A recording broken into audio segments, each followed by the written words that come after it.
Every night, as darkness fell, the antique dealer noticed that the images on his hanging scrolls and old drawings were no longer as they should be. Disturbed by these strange occurrences, the distinguished dealer sought out a certain rental shop said to specialize in solving the inexplicable. Rumor had it that the shop could handle even the most unusual requests. Whether the culprit was a mischievous thief or the work of yokai, the dealer was determined to uncover the truth and deal with it accordingly.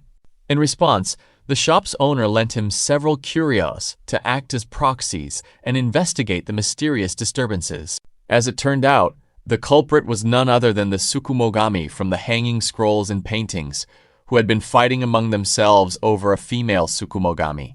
Their quarrels continued until dawn, but whenever someone entered the shop, the flustered Tsukumogami would hastily return to their scrolls and paintings. In their panic, however, they often ended up returning to the wrong ones. Thus, the owner devised a way to resolve the situation.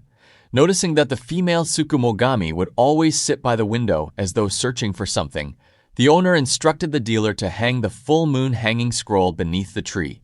Upon seeing the moon, the female Tsukumogami smiled, for her long-held wish had finally come true.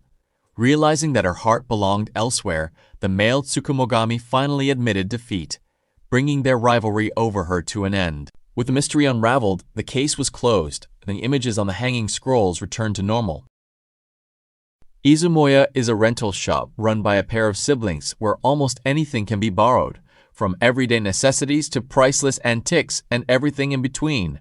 Accompanying them are their little companions known as Tsukumogami, spirits born from objects that have been dearly loved and cherished by their owners for many years. What began as an ordinary rental shop gradually became a solver of mysteries, discreetly assisted by the Tsukumogami, who were endlessly fascinated by human affairs.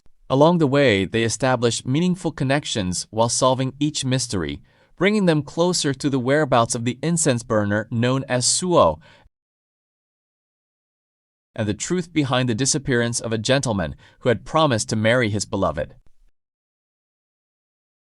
Set in a bygone era, this is a light-hearted story that's not too heavy on its plot, gently introducing viewers to Japanese historical figures, terminology, and culture along the way. Hence, some might not find the story particularly compelling because of its laid-back pace, and that's perfectly understandable.